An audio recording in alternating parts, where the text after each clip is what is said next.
Peppa Pig, the clock that ticks backwards. It all started with a click. "Daddy, the clock is broken," said Peppa, looking at the wall. The hands froze, twitched, and then started turning backwards.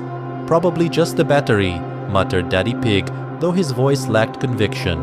Soon every clock in the house stopped. Table clocks, wristwatches, even the microwave all showed different times. Only one clock kept ticking, loudly, unusually, backwards. Peppa felt something strange, as if the air had grown heavier. She walked to her room and saw that her toys weren't where she had left them. The book she had been reading was closed again, on the first page. "George, did you touch my stuff?" "I can't read," George shrugged. "You're still little." Peppa frowned. Why did he say that? She was big already. She was 4 or 3. The next morning her clothes were smaller. Her toothbrush had soft baby bristles, and in the kitchen, Mummy put a bib on her. "I don't wear that," Peppa shouted. "You always wear it, sweetie," Mummy said with a kind but strange smile. Her eyes looked tired and too wet. Peppa wanted to argue but couldn't. Her thoughts were slipping. She knew how a TV worked, but couldn't remember what a letter was. She remembered going to the park, but not how to get there. "What's happening?" she whispered. The clock kept ticking. With every minute, Peppa became smaller, younger, her voice higher, her arms shorter. She couldn't even reach the doorknob anymore. They put her in a high chair, fed her mashed food, but that wasn't the worst part. Her dreams began to change. In them she saw herself, tiny, in a room that didn't feel right. There were a mummy and a daddy, but not hers. They looked at her and cried. Behind them stood strangers. They said, "We have to try again." She woke up in tears, but couldn't explain why.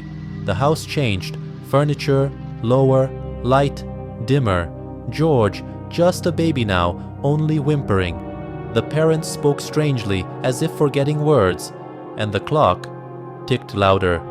On the third day, Peppa could no longer speak, just babble and cry.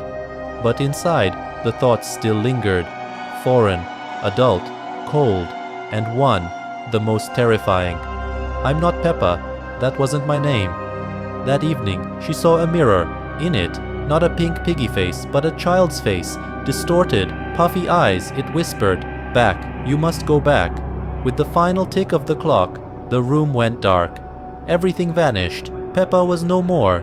The next day, the house was silent. Only the old clock on the wall remained. No hands, no sound, just a message, scratched into the wooden floor. "Please don't wind them again." Spider George's dark web. At first, it seemed like a game. "Look, I have 4 arms," George laughed, holding up a strange rubbery contraption he apparently made himself. Peppa laughed too, but the arms didn't come off. They moved on their own. "Is it a costume?" she asked. "No," George replied. "They're mine." The next morning, Peppa woke up to a strange sound. George was sitting in the corner of the room, fiddling with a web hanging from the ceiling. He wasn't sleeping. He wasn't even blinking. "Come on, it's time for breakfast," Peppa said. "I already ate," he whispered. "At night." He turned away. A second pair of thin, pale arms stuck out from under his pajamas. They twitched like an insect's. Throughout the day, George barely spoke. His skin had become pale, almost faded, and his eyes, empty. There was something unnaturally calm about him, as if there was no child left inside. "He's just feeling unwell," Mummy Pig said when Peppa asked. "It'll pass." But the next morning, Daddy Pig was gone. His bed was empty. On the blanket, muddy marks like someone had crawled through the window. But the windows were closed, and on the floor, strange threads thick like webbing. "Where's Daddy?" Peppa whispered. "He got tangled," George said. "He struggled, but I helped him fall asleep." With each passing day, George changed more. He grew new, thin, jointed fingers. His arms stretched. His teeth grew sharper. He no longer ate food. He just watched and waited. "I'm not George anymore," he said one day at dinner. "George is gone." "Then who are you?" Mummy asked. He didn't answer. He just hissed. And that night, Mummy disappeared too. Peppa woke to scratching from beneath the floor, as if something was crawling. She ran to the kitchen. Webs everywhere. And in the center, hanging upside down from the ceiling, was George, curled up, his eyes completely black, his mouth stretched unnaturally wide, and his 6 arms, long, twisting, moving. He breathed in short, searching bursts like he was sniffing. "Peppa," he whispered, "you're the last one, but not for long." She screamed and ran upstairs. The room was empty. The windows were sealed with grey webbing. The doors wouldn't open. Only George, or what used to be him, crawled slowly along the wall, his legs clinging like hooks, his tongue now forked. "Do you want to be like me?" he rasped. "It doesn't hurt. You just have to let go." Peppa barricaded herself in the bathroom, but the walls pulsed. From the vents, thin spider legs slowly emerged, and George's voice came from everywhere. "We are family. We are the web. You're the last."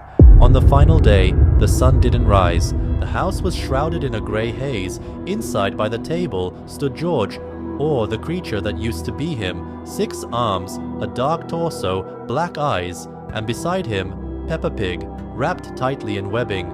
"Peppa's home," he whispered. "Now everything is right." And the web never tore again. Peppa Pig. The red sky. One morning, Peppa woke up earlier than usual. There was no familiar blue light coming through the window.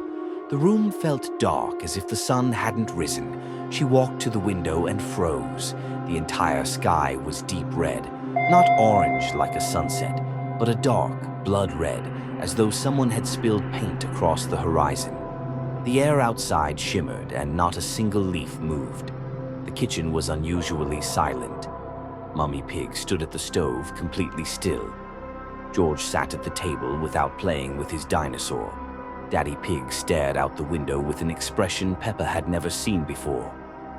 "It started again," he whispered. Peppa wanted to ask what he meant, but no one answered. Mummy Pig just took George by the hand and walked upstairs. Daddy followed them. Within minutes, the house was empty, completely, as if they had vanished into thin air. Peppa ran from room to room, calling for them, but no one replied. Only the strange red glow from the windows bathed everything around her. When she looked outside again, the streets were empty. No cars, no neighbors, no birds. Everything stood still. Only the sky. It was growing darker. She was about to close the curtains when she noticed a figure standing far in the distance. Tall, motionless. It was too far away to see its face, but Peppa felt something cold touch her from the inside. The figure was staring directly at her window. Then the sky spoke. At first it sounded like wind, or so she thought, but then, clearly, "Pee-pa."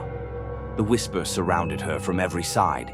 It crept into her ears, under her skin, echoing both inside and out.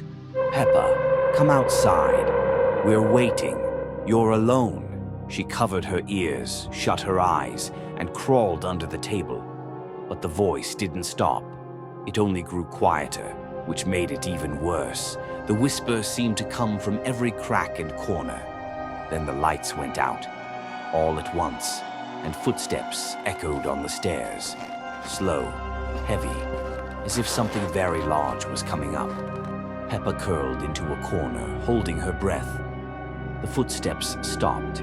Then, the creak of a door. The figure that had been outside was now in the house. Peppa couldn't see it, but she knew it was near. The sky outside turned completely black-red, like rotting blood. The whole house began to tremble. "Peppa," a voice said behind her. She turned around and screamed, but no one heard her, because the world was empty now. There was no one left in the town. The next morning, the sun rose again. The sky was blue. Birds returned, the wind moved the trees. Everything looked normal. But the pig family's house stood abandoned.